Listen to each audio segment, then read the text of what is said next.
आपके माननीय विधायक रो रहे हैं, अगर सच में वो रो रहे हैं, अगर आंख से आंसू गिर रहा है तो राजनीति का श्राप किसको पड़ेगा? राजदे को न पड़ेगा। और जमीर मर गया है। अब बताइए तो तेज प्रताप यादव टिकट काट दे किसी का? ये ट्रैवलिंग एजेंसी है कि जहां मर्जी करे वहीं चुनाव लड़ जाइए?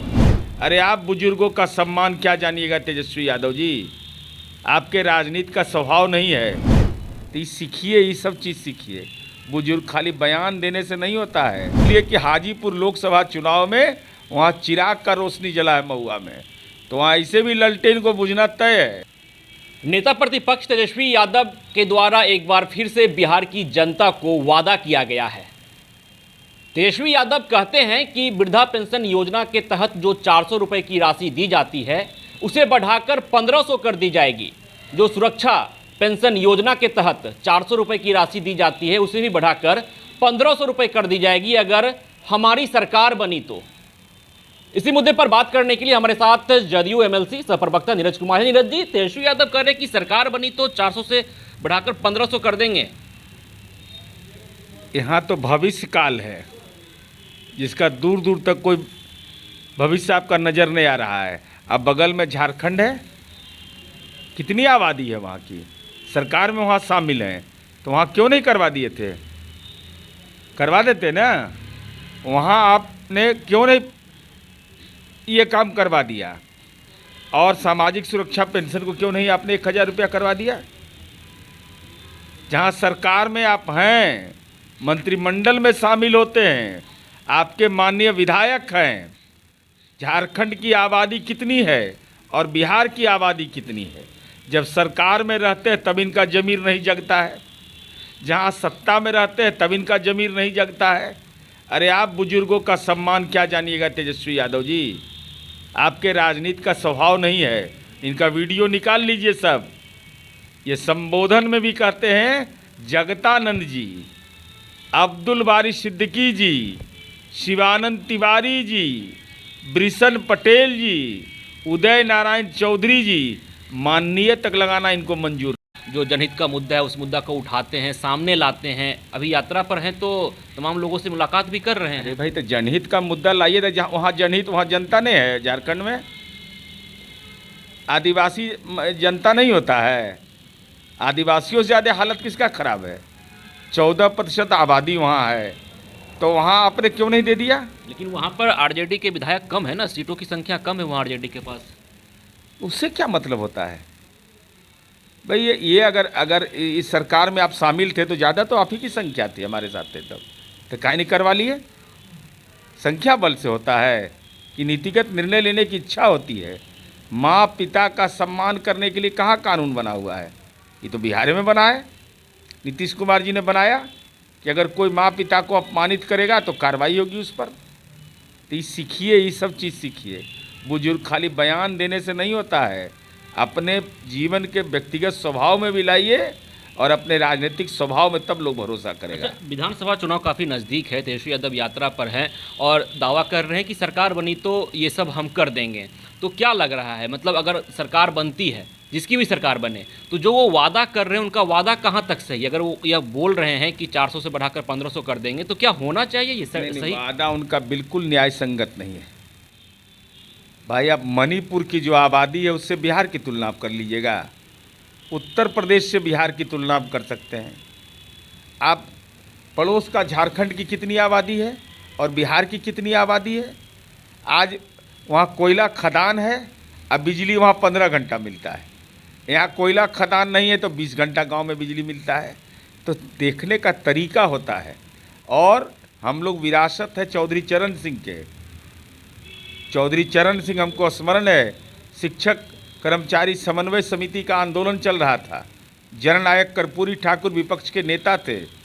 चौधरी चरण सिंह जी आए और उस कर्मचारी संगठन उनसे मिलने आए।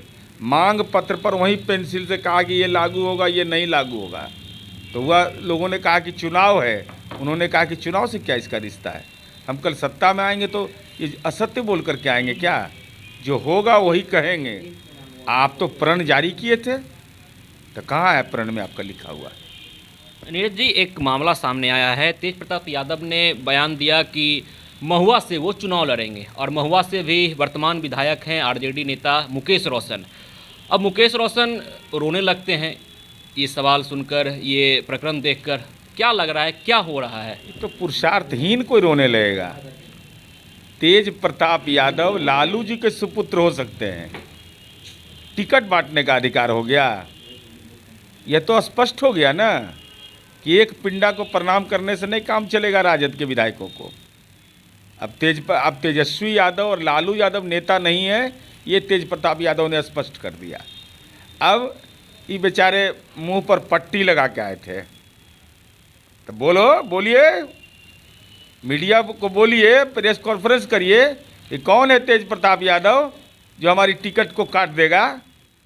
लालू जी पार्टी के नेता है कि तेजस्वी यादव नेता है, ये मुकेश रोशन जी को स्पष्ट करना चाहिए, पूछना चाहिए सीधा सवाल।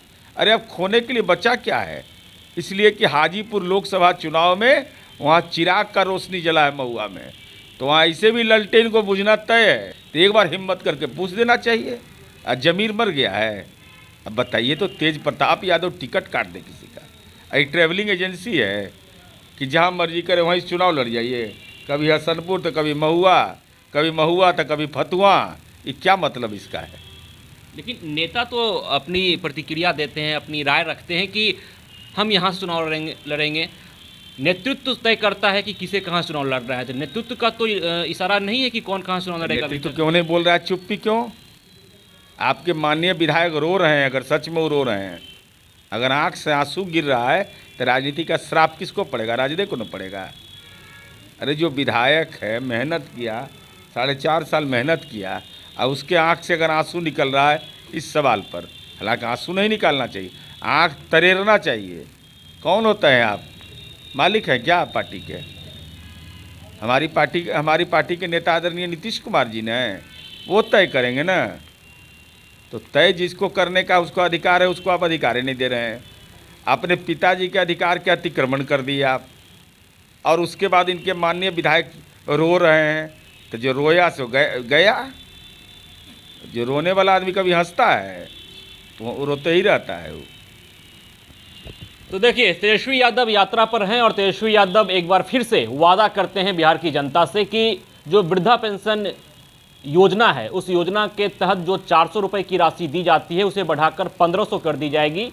जो सुरक्षा पेंशन योजना के तहत महिलाओं और दिव्यांग लोगों को 400 रुपये की राशि दी जाती है, उसे भी बढ़ाकर 1500 कर दी जाएगी अगर महागठबंधन की सरकार बनती है तो। अब जदयू का कहना है कि झारखंड में आप सरकार में हैं तो वहाँ क्यों नहीं लागू कर देते हैं? जहां आप सरकार में हैं वहां पर आप कुछ नहीं बोलते, जहां आप सरकार में नहीं है वहां आप जनता से वादा करते फिरते हैं कि आप सरकार में लौटेंगे, सरकार में आएंगे तो ये सब योजना लागू कर देंगे। अब देखना यह दिलचस्प रहता है कि तेजस्वी यादव ने जो वादा किया है उस वादा पर वो कहां तक खरा उतर पाते हैं, क्योंकि बिहार विधानसभा चुनाव काफी नजदीक। पैनोरमा ग्रुप, जो सोचता है वो करता है। ये लो मुंह मीठा करो, आज मैंने अपना जॉब छोड़ दिया, अब हम पूर्णिया वापस जाएंगे। जॉब छोड़ दिया है? मतलब ये घर कैसे चलेगा? हम करेंगे क्या? और माँ बाबूजी क्या बोलेंगे? इसलिए मैं एक और मिठाई का डब्बा लाया। अपने बिजनेस के लिए लोन अप्रूव हो गया। अरे लोन अप्रूव हो गया वो तो ठीक है, लेकिन पूर्णिया में हम रहेंगे कहाँ? अपना घर भी तो नहीं है वहाँ। इसलिए तो एक और मिठाई का डब्बा अलग से लाया हूँ। हमने पूर्णिया में घर ले लिया है, पूर्णिया के ई होम्स पैनोरमा में। पूर्णिया में पैनोरमा ग्रुप लेकर आए हैं ई होम्स पैनोरमा। बड़ा घर, आलीशान जिंदगी और अत्याधुनिक सुविधाओं के संग। अरे अब क्यों मुंह मीठा करवा रही हो? क्योंकि हम घर वापसी जो कर रहे हैं। घर वापसी की खुशी पूर्णिया में ई होम्स पैनोरमा के संग। E Homes Panorama, luxurious lifestyle redefined. Bharatiya Janata party का सदस्य बनने के लिए 8800002024 पर मिस्ड कॉल करें। निवेदक, भारतीय जनता पार्टी, बिहार।